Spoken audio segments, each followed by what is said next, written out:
I always wanted to use the village as the canvas for my work. When I started Turiyo Foundation, I said, let's go down at the village level, one village. Let's just work on one village and see what we can do in terms of human development and economic development. I came to the village Chauddhachuli because I had my roots here. So my older generations, they lived in this village. I was not born here, I didn't grow up here, but I did know the space, and I have been fortunate that I used to come here. I was very inspired by the model village development concept, which there was a SAGY framework, SAGY, Sansad Adarsh Gram Yojana. And I also was mesmerized by the concept of aspirational districts. So there is so much going on infrastructure. Honestly, in today's India, for rural development, the government is doing a lot of stuff. And a lot of it is failing miserably. But my last stint, which was advertising, digital marketing and digital advertising, led me on to understanding consumer behavior.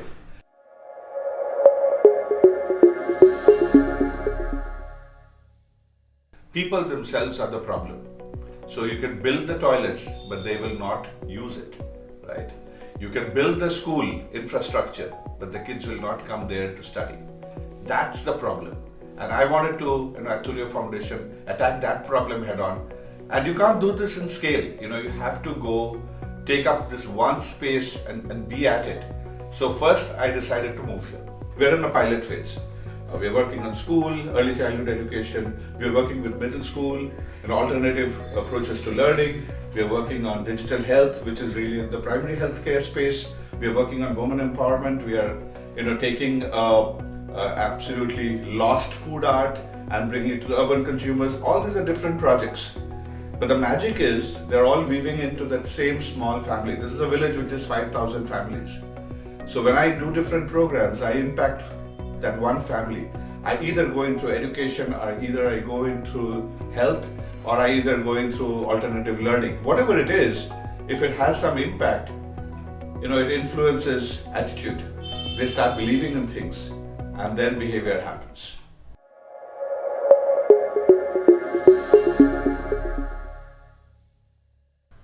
So let's talk about the school, Vidyasagar Nursery School. When I first picked up the project, it was kind of at the bottom of the perception index.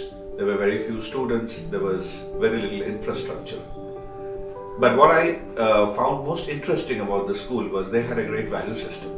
They were talking about empowering local women, employing local women who are literally acting as volunteers as teachers in the school, and giving education, private education, at an affordable price. And early childhood education is all about nurturing the human brain when it's at a growth stage from age 3 to 6. So I went on an evangelization drive. I spoke to the parents. I said, we're going to try something different. We're going to cut back on the number of books and we're going to increase playtime. And we're going to bring in technology, not just for the sake of technology, so that, technology for good. So today if you walk into Vidyasagar Nursery, you're going to see a tech-enabled school without undue emphasis on tech. The most important story in Vidyasagar Nursery is that we have doubled our students in the first year, right? People have come in because they have subscribed to the belief. They're saying there's something different going on in the school, and they brought their children here. We're keeping it absolutely affordable, right? We are just at 150 to 200 rupees per month for state-of-the-art private education. And that's happening partly because our teacher community, the women community, they're volunteering their time. They are being paid at roughly about 2,000 to 3,000 rupees per month, which is nothing compared to a state government salary for teachers. So what's happening here is that we are keeping it sustainable, we are keeping it affordable, and we are sticking to our belief that we are going to empower our local community of women. So that's how we are building, a sustainable school. And I think a private co-funded venture, is the only solution going forward. You give them the technology, you give them the space, and then you let them run loose.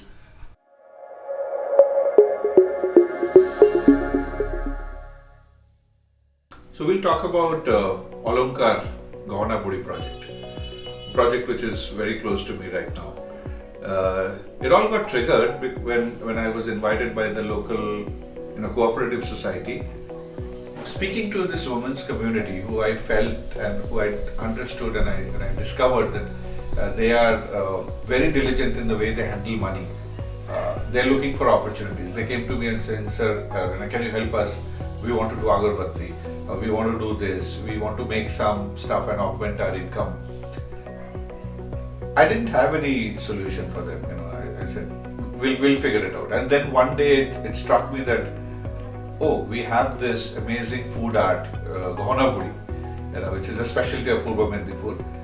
It's a very, very niche product, known only by few people in the district and few people in Kolkata and around. And it's a huge market which lies untapped. So I said, how do we take Gahana Puri out from the village and into the urban centers? Maybe someday to the world. You need partners for that. I stumbled across a partner, Ritesh of Annapurna Agro Industries. I just bumped into him someplace, and he's a snacking company. He says, "Dada, we can pick this up." So that led me back to the village, and the whole project started. How do we make Gahana Puri? There have been efforts by the government. There have been efforts by others, but it has been at a commodity level. People have tried to price it cheaper and cheaper, and put in the worst kind of packaging possible and the worst quality of ingredients. We wanted to flip the game. We said we are going to make premium products from the village, and we had to start with packaging. As you know, packaging is what lures the urban consumer picking it up from the shelf. We had to bet on quality ingredients. The ingredients that we are using are very expensive, and they're one of the finest. We had to accommodate doing it manually because that's what gives it the texture. A machine blending would never give it the texture. So this whole idea of making a premium product is something that I had to bring back, that we as a foundation, all the people working on, had to accept that that's something that we're going to root for. Olankar Gahana Puri project made for the women in this village. One, it empowered them, it augmented their income, but second, they understood how to make a premium product and what are the trade-offs. And if you walk around, and I'm sure you will do, and if you capture the images, you will find the diligence with which they're making the product. They're trying to make it uniform, they're trying to make it the same design. They're not compromising on the usage of the ingredients. And the package just looks wonderful. So Gahana Puri as a project today has tasted its first success. We have shipped out close to 2,000 jars. We have an order on hand for 4,000 more. We have learnt a lot. We have innovated in process.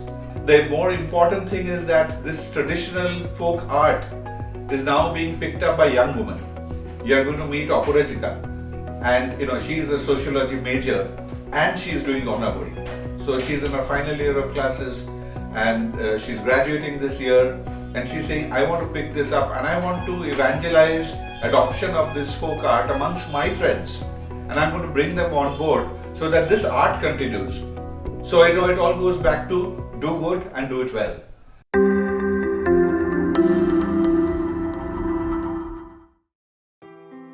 Let's talk about health. So the Uday Digital Health Clinic that we have set up is a joint effort between Foundation for Innovation in Health and Turiyo Foundation.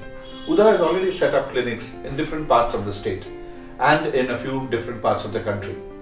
And they came to me and said, if you want to focus on one problem, focus on how do you shift consumer perception about digital healthcare. How do you change behavior? How do you make them walk into the clinic? And here are 3 things that we have done. Let's build advocacy. So I went in and spoke to the change makers.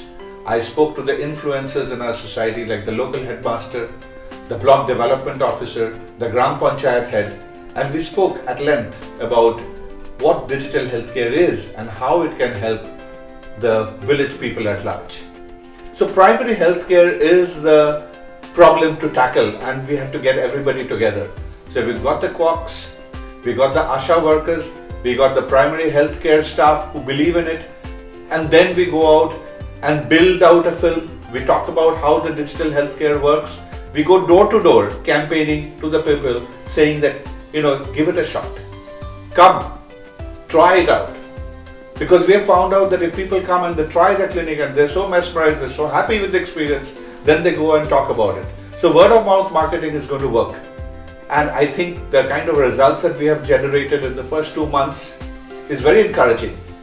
And our FIH, our innovation partners, they're saying that maybe this is the way to go. And Turiyo Foundation is on the right track. We can make this village adopt digital healthcare, which definitely is the only way to solve our healthcare problems.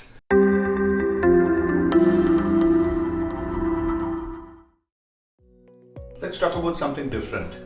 FALA, F-A-L-A, Future Art and Learning Alternatives. So FALA is a program which was written up by 4 kids from Ringling Art College who wrote for a Davis grant, Davis Peace Foundation grant, to experiment with doing an intervention at a very hyper-local intervention at a school level and see whether it can impact education, whether it can impact their learning style. When I started working with them, the whole thesis was, can we convert children into powerful self-learners? So FALA for us was a guest program, and where Turiyo Foundation came in was we created a space for them. So we used our foundation grants to create a FALA creative space, which now the children use every weekend. Somebody is working on photography, some people are playing with Cretile, which is like Lego bricks of electronics, creating their STEM projects. There are some people who are rediscovering art and creativity, and there are some who are working on mind and body, the wellness space. For the children of this village, we are opening up the world to them, right? They can connect with any facilitator. I become their mediator. So while they are working with somebody who is not comfortable speaking in vernacular, I work as a go-between person, right? And they're able to work with the best. Now, when they're working with a great photographer from the art college in Florida, their inspiration levels take a quantum jump, right? If they work with a maker, out of Mumbai, their creativity will take a quantum jump. And we are seeing that happen already. The children are, dying to get in here and use the space. They actually come in, they have a project in mind, and then they're given those resources by which they pursue the particular project.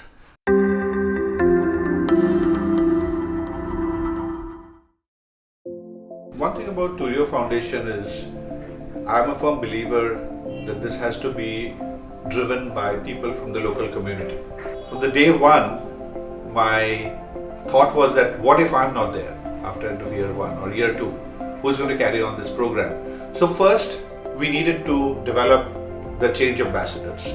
Today I want to introduce to you one such person, Animesh Das. And he is a very strong pillar for me right now for the foundation. He's also the headmaster of the school, the nursery school, and he drives a Toto to pick up the kids for school and back. He drops in at times here over the day because we have to figure out the logistics for the Gaonaburi project. And deep in the night, we are doing our costing models to make this business viable. This is an Animesh, who has transformed literally in front of my eyes over a year. And today I'm very happy to say that he is one of the early starters in this foundation, and he's helping me recruit more people. We encouraged local people, young people, to become active volunteers with the foundation. One such person is ARADHANA Maiti. She's a grade 11 kid, and she's been working with us first on the FALA project, then on Uday, the digital health clinic, and on Gaonaburi. She comes here every day seeking work. In the process, she's learning. She's operating the Mac. She's learned how to, do data analysis on Excel. She has learned how to manage media, and she's right now, the jack of all trades, running around trying to make all this work happen. Another such person is Jyotsna Maiti. She has come on as a project coordinator for the Gaonaburi project because we needed someone, a woman, with a lot of managerial capability, with a lot of project management capability to work with this group of 35 to 40 women. Jyotsna ma'am also teaches in the school. So that's like taking the spirit of volunteering to the next level. So these are the people who are a part of the startup team in Turiyo Foundation today. Some volunteering their time, some being compensated in part for their efforts to drive the foundation initiatives forward. And together, they are encouraging more people to come in. And I'm sure that in the next year or so, we are going to expand our team and double it in size, but in a very unconventional way.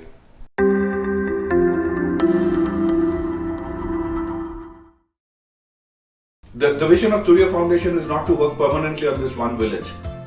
This is really a pilot ground for us, right? We are understanding what works. If it doesn't work, we are going to re-engineer the process. The intent was very clear, right? Boot up the local economy. But what's the problem statement?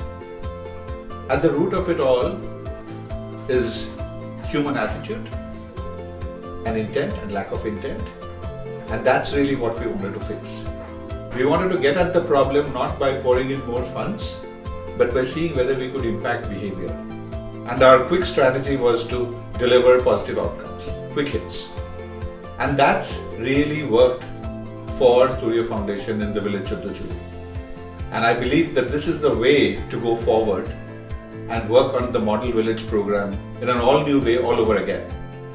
The model village of tomorrow is going to come when you are going to be able to create change makers, when you're going to create the economical value system of doing good while doing well, and you're going to create the change ambassadors who are going to take the program forward on their own.